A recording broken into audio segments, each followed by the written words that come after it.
Have you ever been told you were free years after your freedom had already been declared? That's what happened to thousands of Black Americans in 1865, and it's a part of U.S. history that many of us were never taught. Today, we begin a four-part series on Juneteenth, one of the most significant events in American history, and one that's often been ignored, buried, or misunderstood. If you are a parent, grandparent, guardian, or overseer responsible for teaching the next generation the truth, the full truth about our history, make sure you subscribe to Unlocking Black History Now, because around here, we often say, if we don't teach them, no one will. I am excited about this four-part series on Juneteenth because Juneteenth marks what happened on June 19, 1865 in Galveston, Texas, when Major General Gordon Granger read General Order Number 3, officially informing the enslaved that they were free. Now, let that sink in for a minute. 2.5 years after the Emancipation Proclamation, these men and women were still in bondage. So, the question of the day is, why was Juneteenth erased from our history books? The answer, because it reveals the truth. A truth that doesn't fit the version of America that some have been promoting and still wish to continue to promote. But like so many other painful truths, this is our history, true history, and we are here to tell it, not just for us, but for the generations that follow. Here's how we'll break this down over the next few weeks. Today, the end of slavery and the Civil War. Next week, the significance of June 19, 1865, when the news reached Galveston. Week 3, Black resistance and resilience, our fight for justice and freedom. And the final week, Juneteenth today, how and why we still celebrate. Let me ask you this. When was the first time you heard about Juneteenth? Was it in school or at home? Through the media or recently? Tell me in the comments, because your story helps to shape the bigger picture. Now, I've heard folks even ask the question, why does knowing about Juneteenth even matter? Here's my take, and I also did some research on that very question, and this is what I found. Juneteenth is important for Americans to know about because it commemorates the official emancipation of enslaved people in the state of Texas on June 19, 1865, and signifies the crucial steps in the ongoing struggle for racial equality and justice.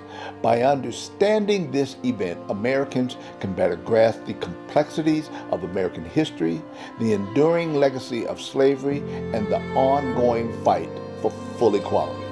And although I do like that response, the word that stood out to me the most was the word understanding. Without truly knowing what Juneteenth was all about, it is impossible to understand where we were as a country, where we are right now, and where we need to go next. It is not just enough to know that it happened.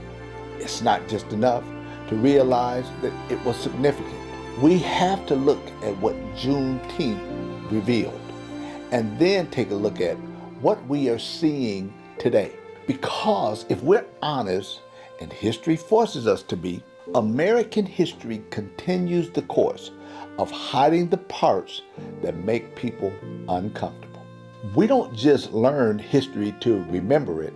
We learn it to recognize its similarities, to recognize that delayed justice then looks a whole lot like delayed justice now. And just like our ancestors did not stop pushing, we cannot stop pushing either. So every time they push back against us uncovering the truth about Black history, we must push even harder. We must challenge this country, not with hate, but with truth, and ask the question, why weren't we told the truth in the first place? The answer, because many never expected for us to ask. But we're asking now, and we have a right to know. We're looking for who has the courage to tell us. This is why it's important that all of America's history, the good, the bad, and the buried, be taught in its entirety, because the version that we've been given is not the full story.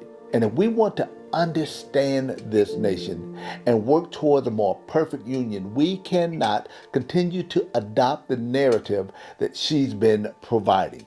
By knowing the full truth, we can finally form a more accurate assessment of America, and then and only then can we decide how we will navigate a way forward as a nation. So let's begin today's focus: the end of slavery and the Civil War. The Confederate South surrendered for a number of factors.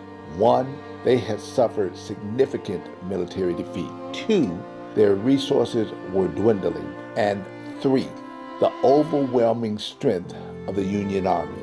Blacks played a very significant role in that factor. And on January the 1st, 1863, President Lincoln issued the Emancipation Proclamation, declaring that all persons held as slaves in rebellious states are and henceforth shall be free. But there were limitations. It only applied to Confederate states. It did not end slavery in the loyal border states, and it exempted certain areas under Union control. In truth, it was really symbolic, but somewhat powerful, I guess, because with every advancement of federal troops meant more territory where freedom would become a reality. The Civil War was fought up until April 9th, 1865. And by the war's end, nearly 200,000 black soldiers and sailors had joined the fight. Those who were once enslaved are now the liberators. Isn't that powerful?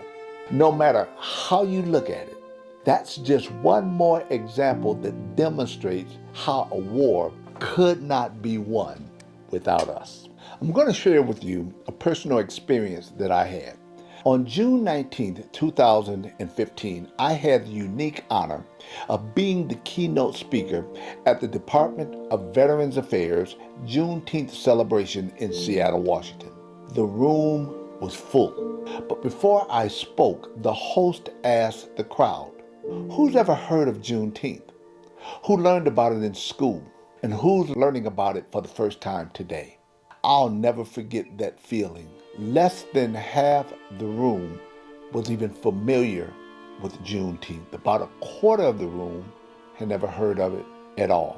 I remembered as I stood there, I felt the weight, the responsibility to get it right, to speak with clarity, truthfully, and with conviction, because I knew if we don't teach it, no one will. So now, I want to hear from you. How did you feel when you first learned about Juneteenth? Why do you think they're not teaching Juneteenth in our schools? And what are you willing to do to help forward this information and make sure that we continue to unlock Black history? Drop your answer in the comments and make sure you share this video with someone who needs to hear the truth.